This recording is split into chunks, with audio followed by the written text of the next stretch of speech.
అంటే ఈరోజు మీతో పంచుకుంటున్నా. కలగన్నా నేను ఆంధ్రప్రదేశ్కి ఏదైనా చేయాలి. ఇందాక మా నాన్న గారు చెప్తాను, మా నాన్న ప్రభుత్వ ఉద్యోగి. మా నాన్న ప్రభుత్వం జీతం తీసుకునేవాడు, రుణపడి ఉందంటే. నేను కూడా చెప్తున్నాను, రూపాయి తీసుకుని సంపూర్ణ జీతం తీసుకుంటాను ఎమ్మెల్యేకి. తర్వాత నేను ఇవ్వాల్సింది ఇచ్చేస్తాను, అది పెద్ద పట్టించుకుని. కానీ ఎందుకు తీసుకుంటానంటే, ఆంధ్రప్రదేశ్ ప్రజల సొమ్మును తింటున్నా ఆ బాధ్యత అనుక్షణం గుర్తు చేసుకోవడానికి. ప్రతి రూపాయికి రేపు పొద్దున నన్ను ప్రజలు చొక్కా పట్టుకుని నిలదీయాలి, అందుకని తీసుకుంటున్నాను. నీకు డబ్బులు ఇచ్చావరా మా ట్యాక్స్ పెయిడ్ మనీతోటి, నువ్వు ఎందుకు పని చేయట్లేదు అని ప్రజలకు హక్కు ఉండాలటడానికి కోసం నేను డబ్బులు తీసుకుంటాను. ఎమ్మెల్యేగా జీతం తీసుకుంటాను. చాలా కాలం అనుకున్నాను, ఎప్పుడైనా భవిష్యత్తులో ఎప్పుడు ఎమ్మెల్యే అయితే తీసుకుంటానా లేదా అని అనుకున్నాను.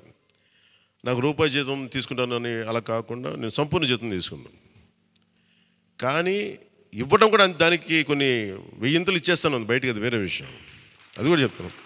కాకపోతే ఎందుకు జీతం అంటే మనం ఎందుకు తీసుకుంటాం అని నేను ఎందుకు చేస్తున్నాను అంటే, ఈ డబ్బు ప్రజల కష్టం నుంచి, రక్తం, చెమట, స్వేదం నుంచి వచ్చింది.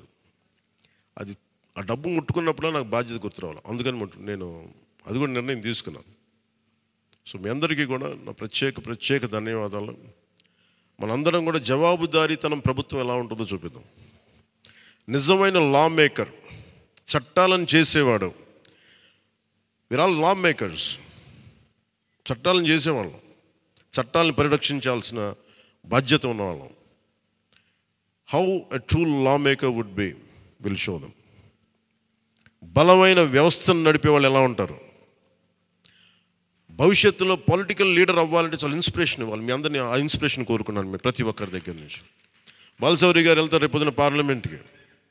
ఆంధ్రప్రదేశ్కి కావాల్సిన డిబేట్స్లో మాట్లాడాలి ఆయన. తంగెళ్ళ ఉదయ్ శ్రీనివాస్ మొట్టమొదటిసారి గెలిచాడు. మీ బాధ్యత మాట్లాడాలి పార్లమెంట్లో, మర్చిపోకండి. పరిచయాలకి వీటికి కాదు, మీరు పార్లమెంట్కి వెళ్తుంది, పని చేయడానికి వెళ్తున్నాం. అది మట్టుకు మీరు ప్రతి ఒక్కరు ఆపాదం మస్తకం కింద నుంచి పై దాకా మీరు మర్చిపోకండి బాధ్యత. సో అందుకే మీ అందరికీ నా ప్రత్యేక ధన్యవాదాలు తెలియజేసుకుంటే, మా నాయకులందరికీ. ఇప్పుడు నాకు ఢిల్లీ వెళ్ళాల్సిన సమయం వచ్చింది, ఎన్డీఏ మీటింగ్ ఉంది. సో మీ అందరి ఆశీస్సులు తీసుకెళ్తాను, మీ అందరి నమస్కారాలు తెలియజేస్తాను. సో నేను రాగానే మళ్ళీ వచ్చి కలుద్దాం.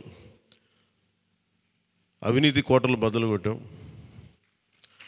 సరైన బలమైన పునాదులతో ఉన్న ఆంధ్రప్రదేశ్ అని ఒక సుస్థిరమైన కోట నిర్మించుకుందాం అని తెలియజేసుకుంటూ మీకు ధన్యవాదాలు తెలియజేసుకున్నాను. జై జనసేన, జై హింద్.